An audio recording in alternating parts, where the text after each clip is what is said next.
Ladies and gentlemen, slightly unusually, I have sighted my throne today, bang in the middle of Chelsea and Westminster Hospital. This is slightly unusual, but as will become clearer, I didn't have much choice. However, before I get on to that subject, I thought I would just deal with the subject which surely cannot interest anybody else in England now, yet I'm persuaded people have still got it completely wrong in the main, and I refer, of course, to Brexit. Now, I know a lot of you will groan at the mere repetition of this damn subject, and I have every sympathy, but the idea that this gets resolved by the 6th of April strikes me as ludicrous. It just isn't going to happen. So I just thought I'd add some remarks. And I put it to you this way.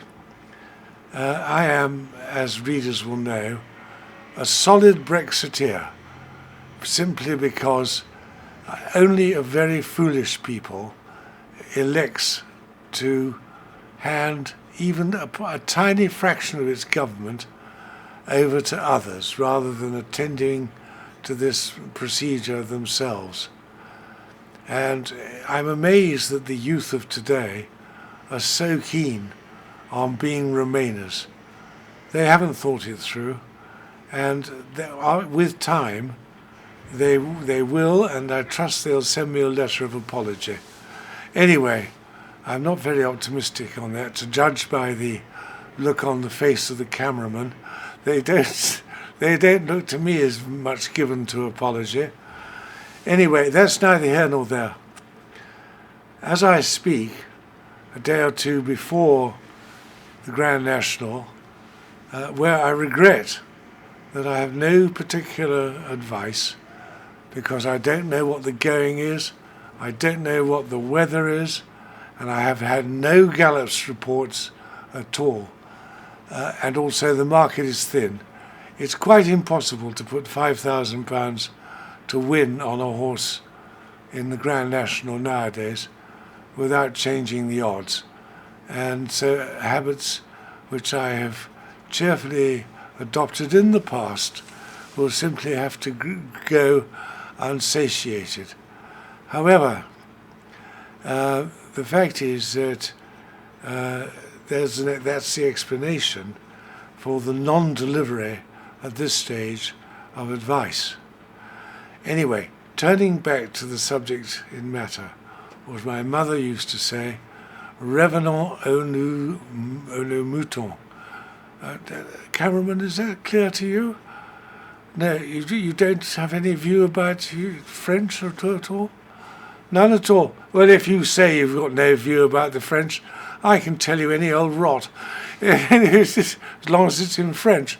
Anyway, the fact is that I cannot understand why people have such difficulty in understanding this Brexit debate.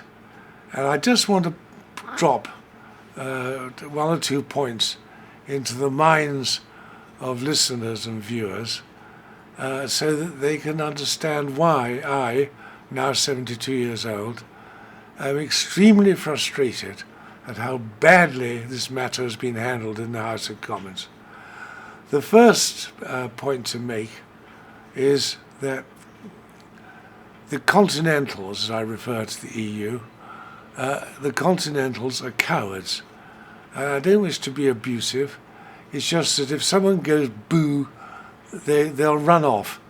And the first thing that can be said to Barnier is, we call your bluff. We're going to have what's referred to as a no deal. I'll come on to that in a moment. A no deal Brexit. And if you dislike that, you'll see that you might be tempted to retaliate and impose silly rules and tightening of rules to the disadvantage of the British people. Well, of course, you can do that, Monsieur Barnier, and you will be able to get away with that for a day or two. but it will cause great resentment in this country. And I would remind these continentals, as I refer to, as people who, one way or another, owe a lot to this country, and there will be a great resentment built up if you, the continentals, are so foolish as to persist with a retaliatory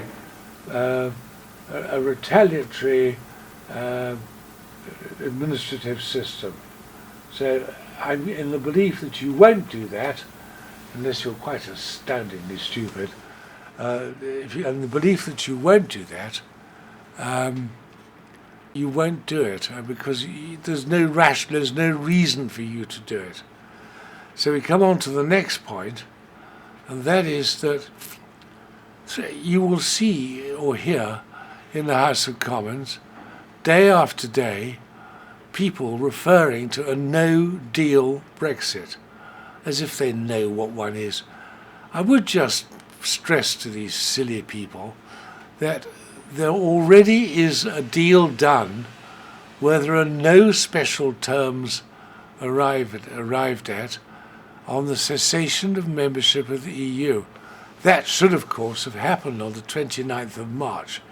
It didn't, much to my fury, because what it means is the British government has failed to keep its obligation to the British people. And that's a really scandalous way to behave. Anyway, the fact is that a no-deal Brexit means no more, no less than that we leave the EU with no special terms imposed or withdrawn. And if you want to call that a no-deal Brexit, that's up to you, but it isn't. It's just a deal which is already settled. It was settled years ago and falls to come in by default. So there is no such thing as a no-deal Brexit. And you've got to be as stupid as Anna Soubry to imagine that it is. Unfortunately, she's not alone. She's so intensely dense that she thinks she's really onto something. Well, she isn't. She's just a fool. Anyway, we go on to the thrust of matters. I think that's really all I can usefully say about Brexit. But believe you me, that's how it will be resolved in the end. It can't be resolved any other way. A friend of mine, who's a solicitor and I've known for many years, and has fished on the border between Northern Ireland and the Republic, and often in the past, I hasten to add, has used grenades to get the best yield of fish from the fisheries up there, i.e. he takes his business of fishing very seriously. He says there will be no trouble on the border.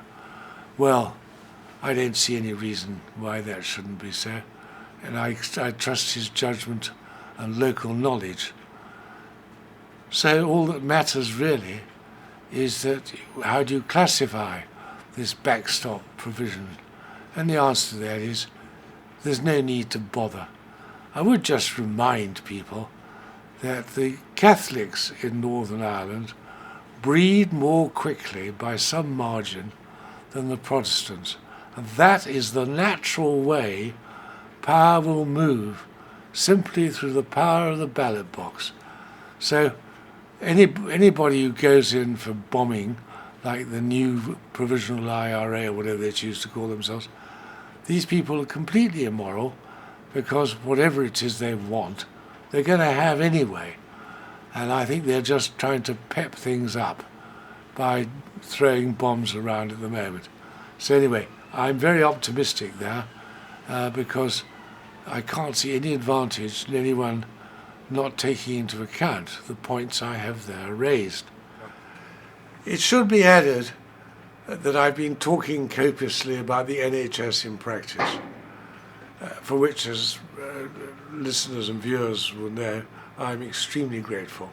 However, it doesn't come for free.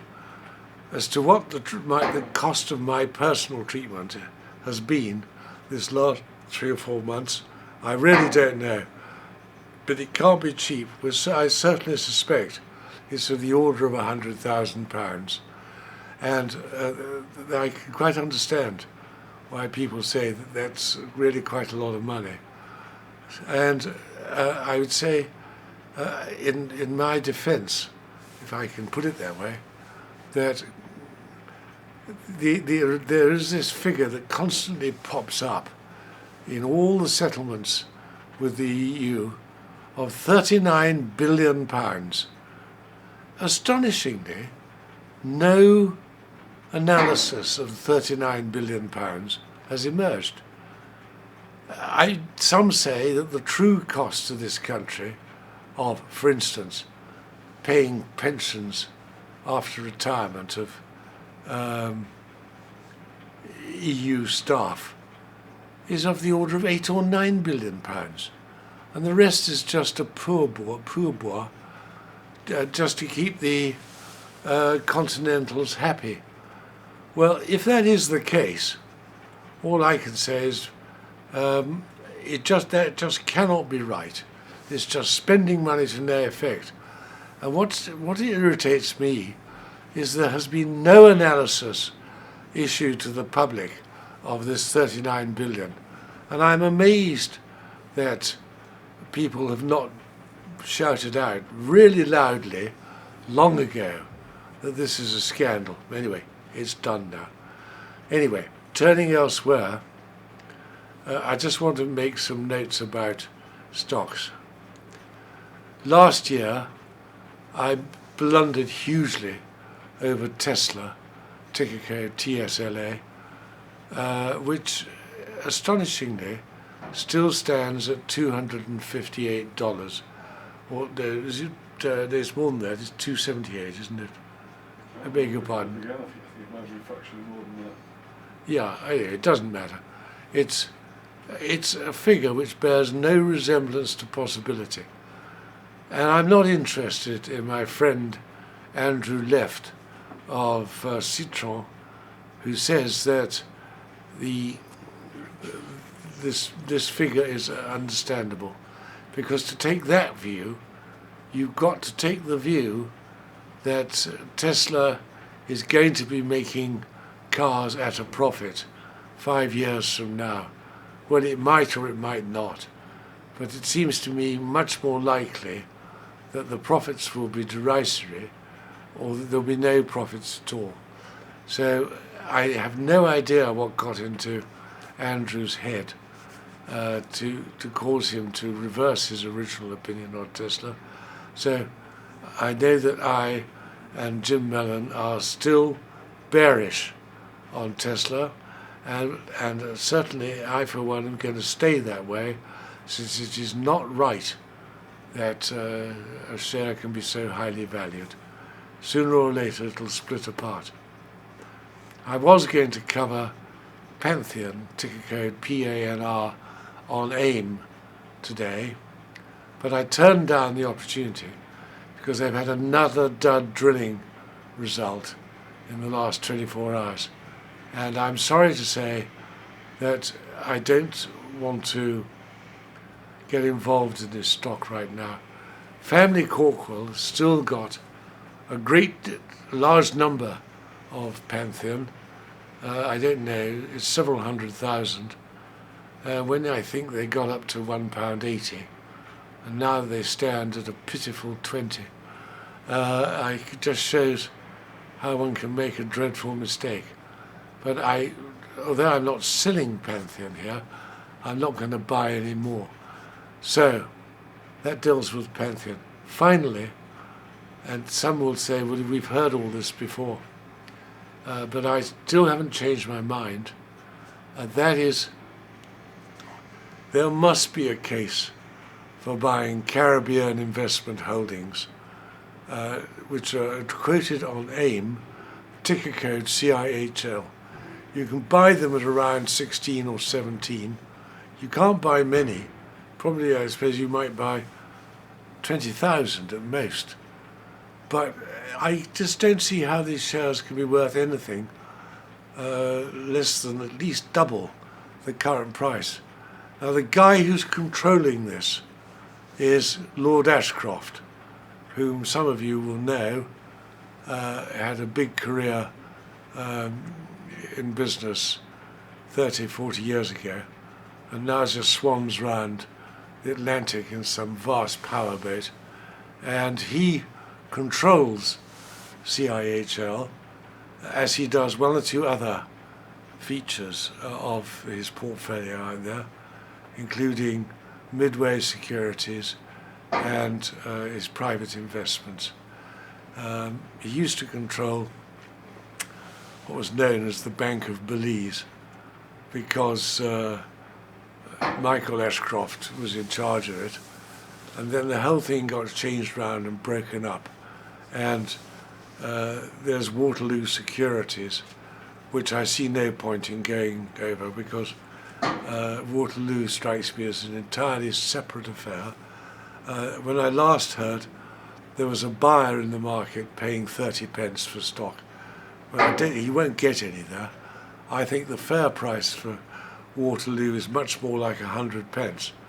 But if you buy them, you will have to sit on them for years. They're quoted on the Bermuda Stock Exchange, and you just can't get hold of them. But for people who've got real patience, then there's a little gem there. Anyway, returning to CIHL, here, surely Lord Ashcroft will tidy this matter up. The brokers to CIHL are Senkos, where the chap in charge is Nick Wells, who's a very sensible bloke, and I'm just hoping that one day he'll telephone me to say, your patience is rewarded, and instead of your 16 pence, you've got at least 50 pence. In fact, I don't rule out it'd be at least 100 pence. The whole thing swings round the government of Belize paying off its debts. And at the moment, they refuse to pay off the debts because they think they're so clever. Well, I've got news for them.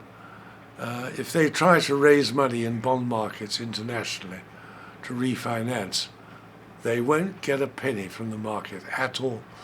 So for those who've got patience, you've got a business that's making a lot of money, and CIHL at this rate might even pay a dividend. Just think, if it pays a dividend of 5 pence a share on an outlay of 16, 17 pence for the shares, that's not a bad deal, is it? So you've just got to wait with real patience. And so I urge those who've contemplated CIHL over the last few years to keep the faith and see that Michael Ashcroft does the necessary. I don't think I have anything to add on the matter of investment. Well, best wishes to you all in 2019. Things could be worse for me health-wise, but actually I've got nothing to complain about, particularly in the light of the terrific treatment I've had from friends and of course my wife, and also the staff at Chelsea and Westminster, who have been marvellous. Anyway, the end result is I hope you all enjoy the day and make some money. That's the idea behind it. Thank you.